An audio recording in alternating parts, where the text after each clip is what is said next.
This is the Loan Creator YouTube. We hope this video helps. In this video, I will explain how to set up recurring invoices in QuickBooks Desktop. This easy method helps streamline your billing process, saving you valuable time each month. By automating your invoices, you can ensure a steady cash flow and reduce the chances of forgetting to bill clients. We will walk through creating a template, customizing it with specific details, and then managing your memorized transactions for efficient financial operations. Let's dive in and make your invoicing effortless. To begin, open QuickBooks Desktop and go to the Customers menu. From there, select Create Invoices to bring up a blank invoice form. Now, here's the key step.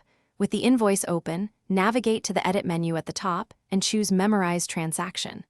A window will appear, allowing you to name your template and select Automate Transaction Entry. You can then specify how often you want this invoice to recur, perhaps every month or every 2 weeks. Now it's time to customize your recurring invoice template. Fill in all the necessary details just as you would for a regular invoice. This includes selecting the customer, adding the specific items or services, and entering their respective quantities and rates. Don't forget to set the appropriate payment terms, like net 30 or due on receipt. You can also include a custom message in the memo field. Once everything looks correct, save the template to finalize your recurring invoice setup. After setting up your recurring invoices, managing them is straightforward. You can access all your memorized transactions by going to the Lists menu and selecting Memorize Transaction List. This comprehensive list shows every recurring invoice you've created.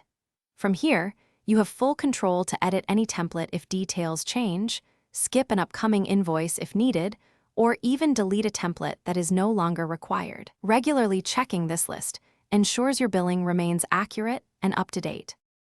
Thanks for watching. Consider subscribing if we helped you.